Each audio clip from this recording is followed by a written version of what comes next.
I always knew my father's gambling addiction would eventually destroy our family, but I never imagined it would lead to me being sold like a commodity to pay his debts. At 23, I worked 2 jobs to support myself and my younger sister, Maria, while our father, Carlos, squandered every penny we earned at underground poker games and illegal betting rings throughout Miami. The day everything changed started like any other. I was finishing my shift at the upscale restaurant where I worked as a server, counting my tips and calculating how much I could send to Maria's college fund, when 3 men in expensive suits entered the establishment just before closing time. They didn't order food. Instead, they asked to speak with me privately. Miss Martinez, the eldest of the 3, said, his voice carrying a slight accent that I couldn't place, "Your father owes our employer a significant amount of money. $3.7 million to be exact." My world tilted. I had known my father's debts were substantial, but the number they mentioned was incomprehensible. It was more money than our family had ever seen, more than we could earn in several lifetimes. "There must be some mistake," I whispered, my hands trembling as I gripped the edge of the table. My father. He promised he had stopped gambling. The man produced a tablet and showed me photographs of my father at various gambling establishments, timestamps showing visits as recent as the previous week. The evidence was irrefutable. Carlos Martinez had not only continued gambling but had escalated his activities, borrowing against collateral he didn't possess and making promises he couldn't keep.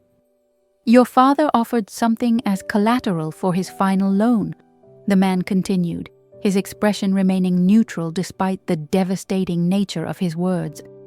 "He offered you." The words hit me like a physical blow.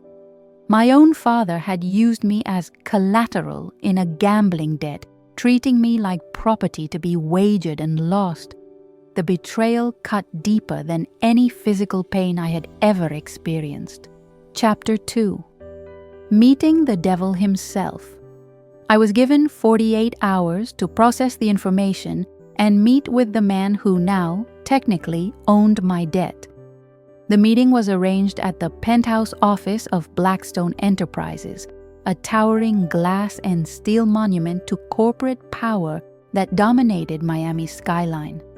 As I rode the private elevator to the 50th floor, I tried to prepare myself for what awaited me. Damien Blackstone was a name whispered in fear throughout Miami's business and social circles. At 34, he had built an empire that encompassed real estate, technology, and various other ventures that operated in the gray areas between legal and illegal. He was known for his ruthless business tactics, his complete lack of mercy toward those who crossed him, and his ability to destroy lives with a single phone call. The elevator doors opened to reveal an office that looked more like a luxury apartment than a workplace. Floor-to-ceiling windows offered a panoramic view of Miami. Expensive artwork adorned the walls, and everything was decorated in shades of black, white, and gold that spoke of unlimited wealth and impeccable taste. Damien Blackstone stood with his back to the elevator, looking out at the city below. He was taller than I had expected, with broad shoulders that filled out his custom-tailored suit perfectly. His dark hair was styled with precision, and when he finally turned to face me, I was struck by eyes so pale blue they were almost silver.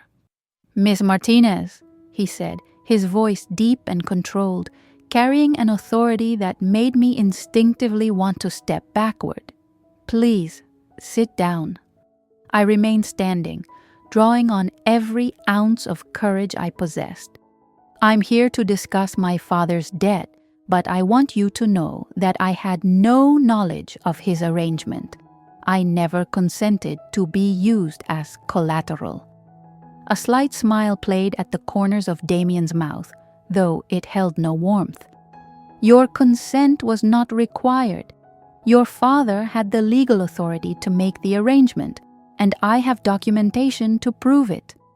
The cold calculation in his voice confirmed everything I had heard about Damien Blackstone.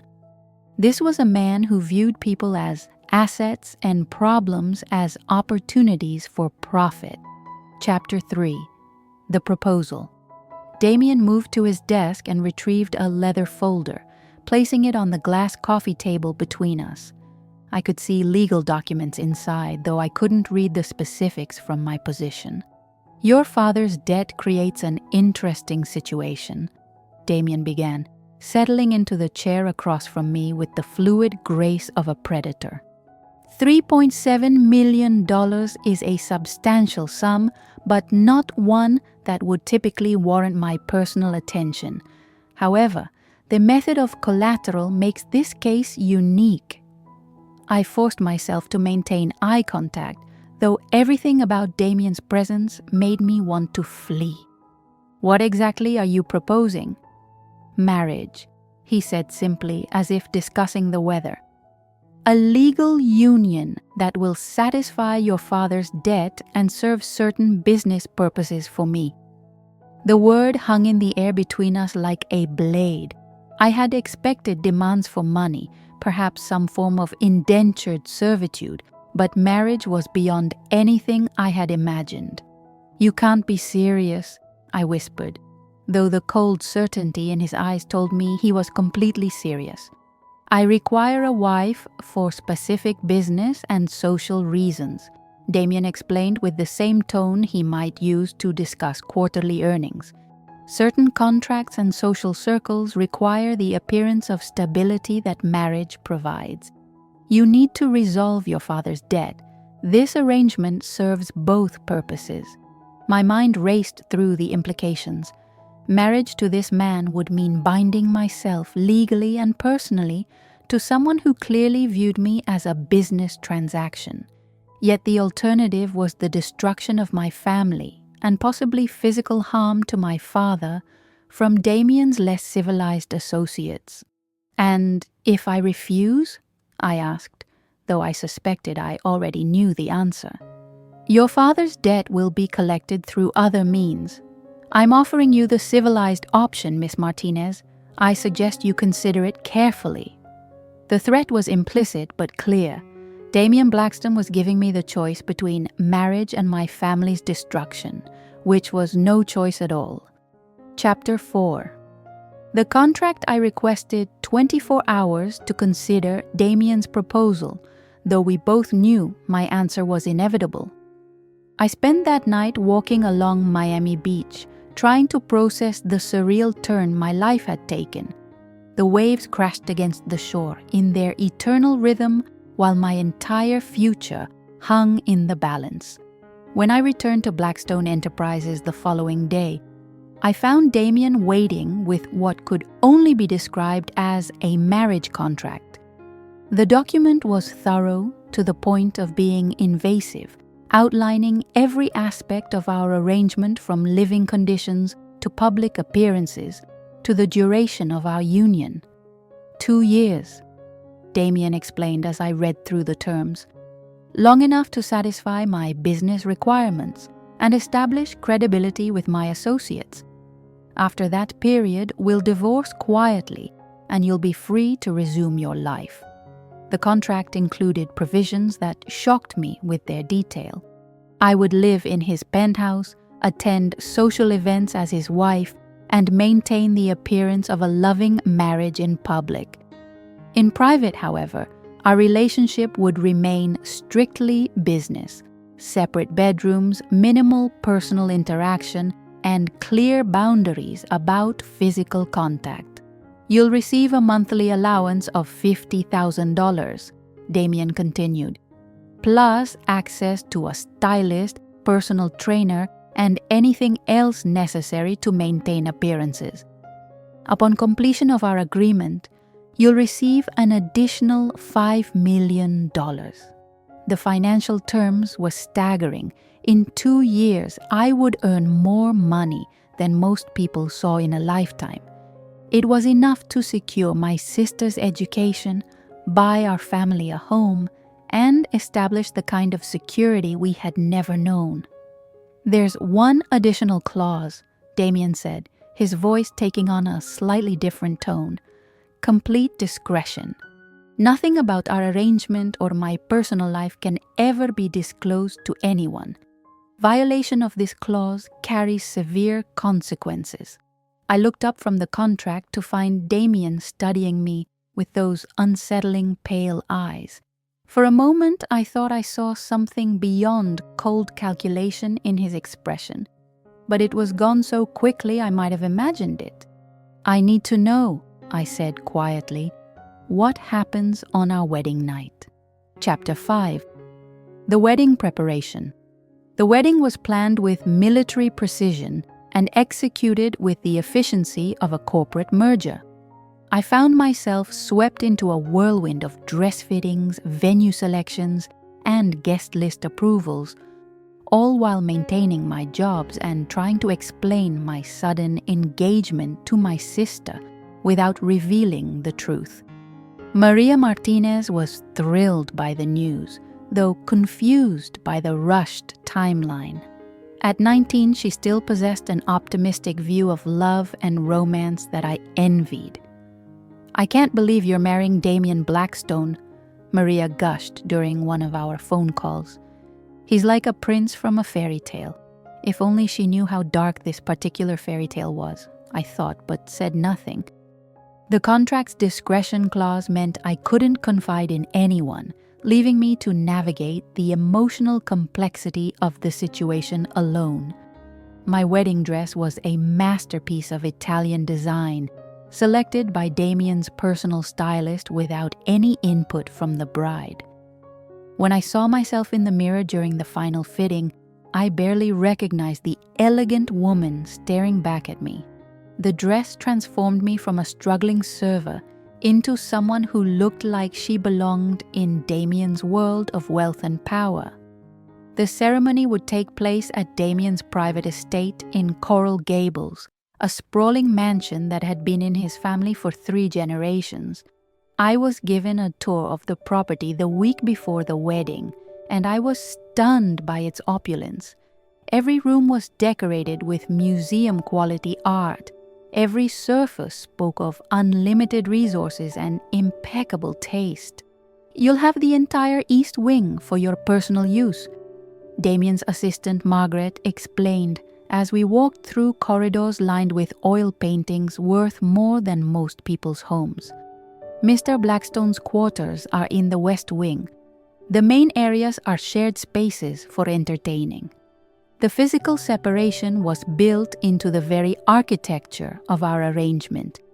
I would be Damien's wife in name and public appearance, but our private lives would remain completely separate. On the night before the wedding, I sat in my small apartment for the last time, looking at the few personal possessions I would be taking to my new life. Everything else would go into storage like I was putting my real self away for 2 years.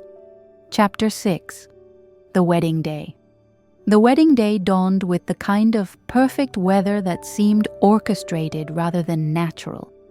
I woke up in the guest suite of Damien's estate, where I had spent the night to maintain the appearance of traditional wedding customs. A team of stylists arrived at dawn to begin the transformation from Isabella Martinez, struggling server, to Mrs. Damien Blackstone, Billionaire's wife. The guest list read like a who's who of Miami's elite, mixed with business associates whose names I recognized from financial news programs. These were the people Damien needed to impress, the audience for our performance of marital bliss. I studied the faces during the pre-ceremony reception, noting the mixture of surprise and speculation in their expressions. "Nobody expected Damien Blackstone to marry," I overheard one woman whisper to her companion. "Especially not some unknown girl. There has to be more to this story." Ah, if only they knew how right they were, I thought as I smiled and nodded my way through conversations with people who clearly saw me as a curiosity rather than a person. When the ceremony began, I walked down an aisle lined with white roses that probably cost more than my annual salary. Damien waited at the altar in a custom tuxedo that emphasized his imposing height and athletic build. As I approached, our eyes met, and for a moment, I saw something in his expression that wasn't entirely cold calculation. The ceremony itself was brief and formal, conducted by a judge who was clearly accustomed to performing marriages for the wealthy elite. When the time came for vows, we exchanged the traditional words with perfect pronunciation and complete emotional detachment. I felt like I was performing in a play where I hadn't been given the full script. "You may kiss the bride," the judge announced, and my heart rate accelerated. This was our first physical contact beyond handshakes, and I had no idea what to expect. Damien's kiss was controlled and brief, lasting just long enough to satisfy the expectations of our audience. His lips were warm against mine, but there was no passion, no emotion beyond the mechanical fulfillment of obligation. The reception that followed was a masterclass in social performance. Damien and I moved through the crowd like a perfectly synchronized team, accepting congratulations and deflecting personal questions with practiced ease. Chapter 7. The Shocking Wedding Night. As the last guests departed and the staff began cleaning up, I found myself alone with my new husband for the first time since signing our contract. The performance was over, and now we had to navigate the reality of our arrangement. "That went well," Damien said, loosening his tie as we stood in the main foyer of his estate. "Margaret will have the photographs edited and distributed to the appropriate media outlets tomorrow." Even our wedding photos would be part of the business strategy, I realized. Nothing about this arrangement was spontaneous or genuine. "About tonight," I began, my voice betraying none of the anxiety I felt.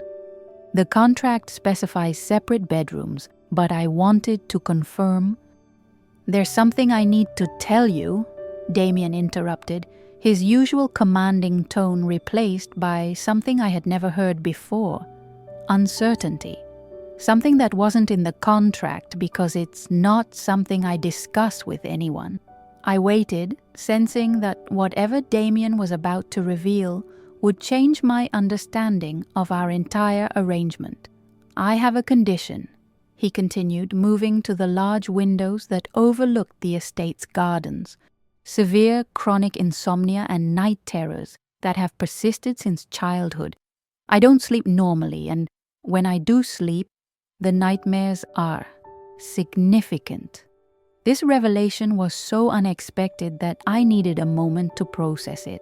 The fearsome billionaire who struck terror into business rivals and commanded respect from everyone around him was confessing to a vulnerability that made him seem almost human.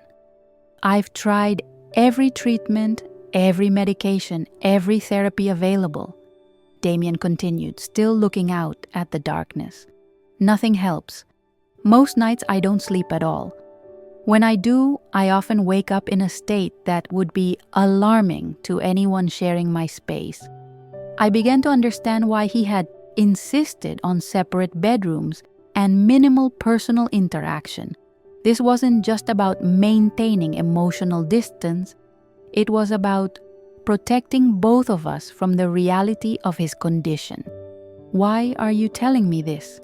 I asked softly. Damien turned to face me, and in the dim lighting of the foyer, his pale eyes looked almost vulnerable. "Because you'll be living in this house for 2 years, and there will be nights when you hear things. I wanted you to understand rather than fear." Chapter 8. Understanding the Monster. In the days following our wedding, I began to understand the complex reality of life as Damien Blackstone's wife. During the day, he was the same coldly efficient businessman I had first met, commanding his empire with ruthless precision. But at night, when the public performance ended, I glimpsed the man behind the carefully constructed facade. My bedroom was in the east wing, but sound carried through the massive house in unexpected ways. On my third night in the estate, I was awakened by sounds from the west wing that made me sit up in alarm. Shouting, the crash of something breaking, footsteps pacing rapidly across hardwood floors. I lay in bed, listening, torn between concern and the knowledge that I was supposed to maintain distance. The sounds continued for over an hour before finally subsiding into silence. The next morning, Damien appeared at breakfast looking like he hadn't slept at all. His usually perfect appearance was slightly disheveled, and there were dark circles under his eyes that even his composed demeanor couldn't hide. "Are you all right?" I asked, surprising myself with the genuine concern in my voice. Damien looked up from his newspaper with an expression of mild surprise, as if he had forgotten I would be there. "I'm fine. Did I disturb you?" "No," I lied, understanding instinctively that acknowledging the truth would embarrass him. "I sleep deeply." Something shifted in Damien's expression, a look of gratitude so brief I might have imagined it. As the weeks passed, I began to piece together more details about Damien's condition and its impact on his life. Margaret, his longtime assistant, had worked for him for 8 years and had developed systems to accommodate his irregular sleep patterns. Important meetings were never scheduled before noon. His home office was soundproofed. The household staff was carefully selected for their discretion and ability to work around unusual hours. "Mr. Blackstone is very particular about his privacy," Margaret explained when I asked about household routines. "What happens in this house stays in this house. Everyone who works here understands that completely." I began to see how Damien's wealth and power served not just to build an empire, but to create a protective barrier around his vulnerabilities. He could afford to control every aspect of his environment, ensuring that his condition remained hidden from the world that saw him as invincible. Chapter 9. The Unexpected Connection. 1 month into our marriage, I made a decision that would change the dynamic of our relationship forever.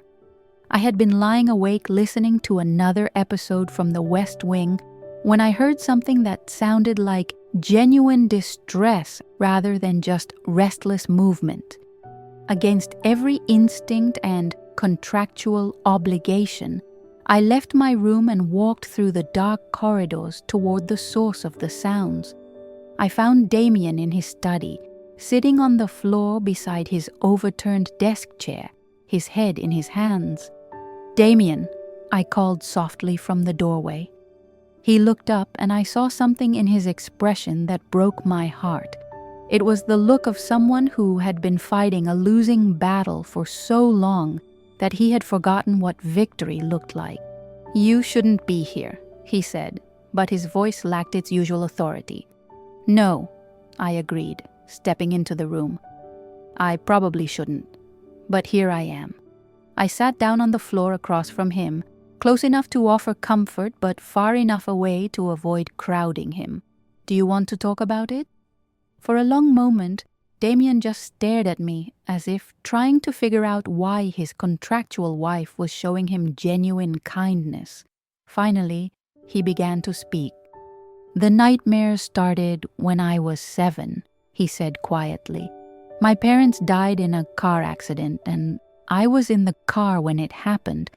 I was thrown from the vehicle and survived, but I saw everything. The dreams bring it all back, every detail, every sound." I listened without judgment as Damien described years of therapy, medications, and treatments that had failed to provide lasting relief. He had learned to function despite the condition, building his business empire partly as a way to maintain control over at least one aspect of his life. I've never told anyone the full truth about it, he admitted. People see weakness as an opportunity for exploitation in my world. It's not weakness, I said firmly. Surviving trauma and still building a successful life takes incredible strength. Damien looked at me with an expression of surprise, as if the concept of someone seeing strength in his vulnerability was entirely foreign to him. We sat in comfortable silence for several minutes before I made another decision that surprised us both. Would it help if I stayed here tonight? Not in your room, I added quickly, but maybe in the sitting room next door. Sometimes knowing someone else is nearby can make the nightmares less intense. Chapter 10. Crossing Boundaries. Damien's initial response was to refuse my offer, but something in my expression made him reconsider. Perhaps it was the genuine concern in my eyes, or maybe it was simple exhaustion from fighting his demons alone for so many years. You don't understand what you're offering, he said carefully. The nightmares can be violent. I've broken furniture, put holes in walls. I could hurt you without meaning to. Then we'll figure out precautions, I replied with a determination that surprised both of us. But you don't have to face this alone anymore. That night marked the beginning of a new phase in our relationship. I set up a temporary bed in the sitting room adjacent to Damien's bedroom, close enough to provide comfort, but far enough away to maintain safety. When the nightmares came, my presence seemed to create an anchor that helped pull him back to reality more quickly. The arrangement was supposed to be temporary, but as days turned into weeks, it became our new normal. I learned to recognize the signs of an approaching episode and developed techniques to help Damien ground himself when he woke up disoriented and frightened. Our daytime interactions began to change as well.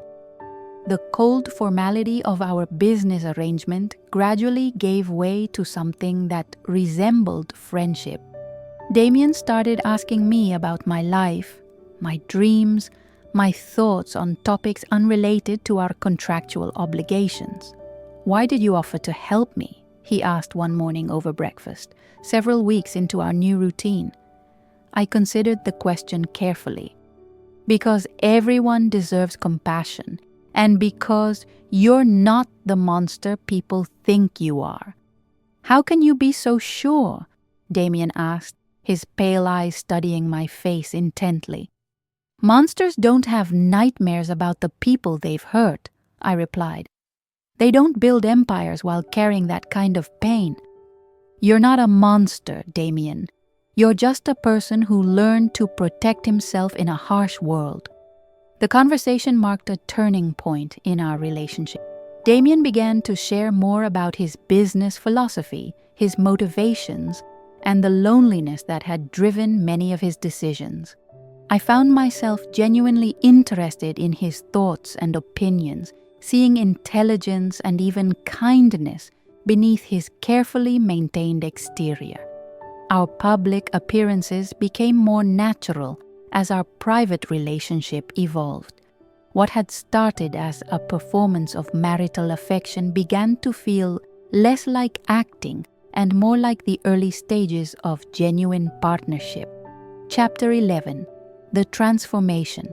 6 months into our marriage, I hardly recognized my life or myself. Living in Damien's world had given me opportunities I never could have imagined. I had finished my degree through an accelerated online program, started investing in my own business ventures, and developed relationships with influential people who saw me as more than just Damien's wife. But the most significant change was in my relationship with Damien himself. What had begun as a business arrangement and evolved into compassionate caretaking was becoming something deeper and more complex.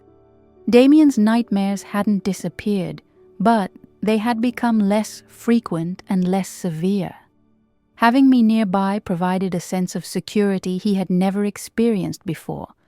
More importantly, having someone who knew about his condition and didn't see him as weak or broken had begun to heal wounds that went far deeper than his sleep disorder.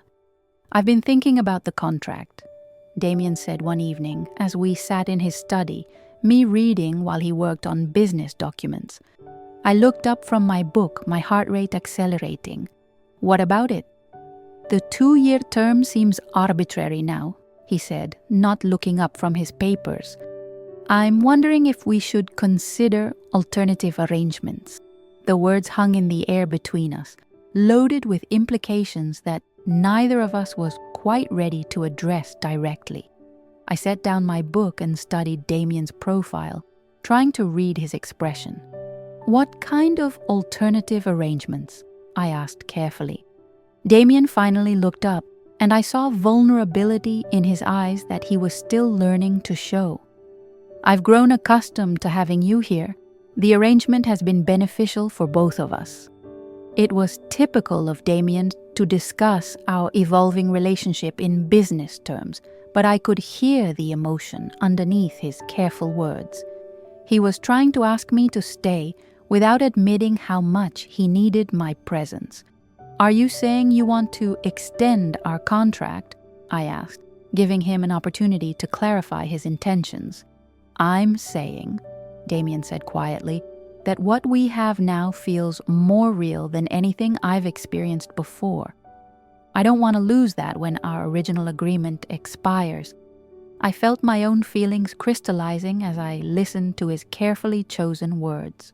What had started as obligation had become genuine care, and I was no longer sure where the performance ended and my real emotions began. Chapter 12. The Truth About Love.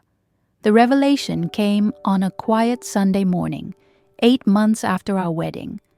I woke up in the sitting room adjacent to Damien's bedroom, as had become my custom, but instead of the usual silence that indicated he was already up and working, I heard the soft, even breathing of peaceful sleep. I crept to the doorway and saw Damien sleeping naturally for the first time since I had known him. His face was relaxed, free from the tension that usually marked even his waking hours. He looked younger, more vulnerable, and I felt my heart constrict with an emotion I had been trying to deny for weeks. I was falling in love with my husband. The realization should have been terrifying. Our entire relationship was built on a business arrangement, a debt payment disguised as marriage. But looking at Damien sleeping peacefully, I couldn't bring myself to regret the feelings that had grown between us. When Damien woke up an hour later, he seemed different as well. The haunted look that usually shadowed his eyes was gone, replaced by something that looked almost like contentment.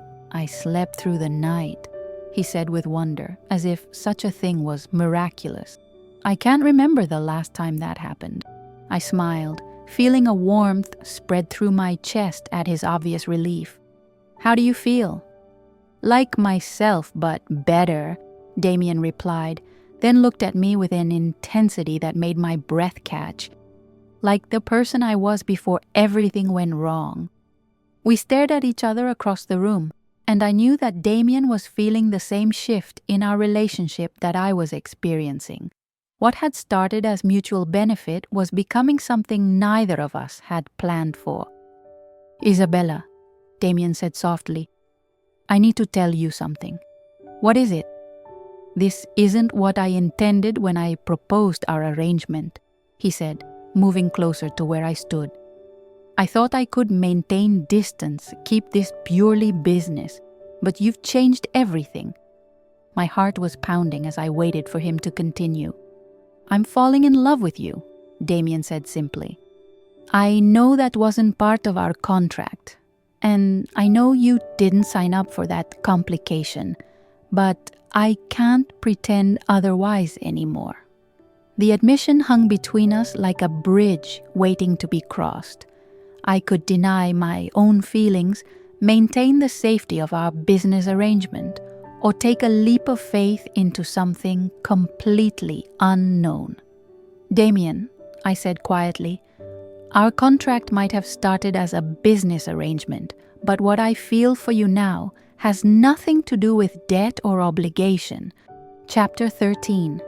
Beyond the Contract. 1 year after our wedding, Damien and I stood in the same study where we had first discussed our marriage contract. But everything had changed. The legal documents that had once defined our relationship now seemed inadequate to describe what we had become.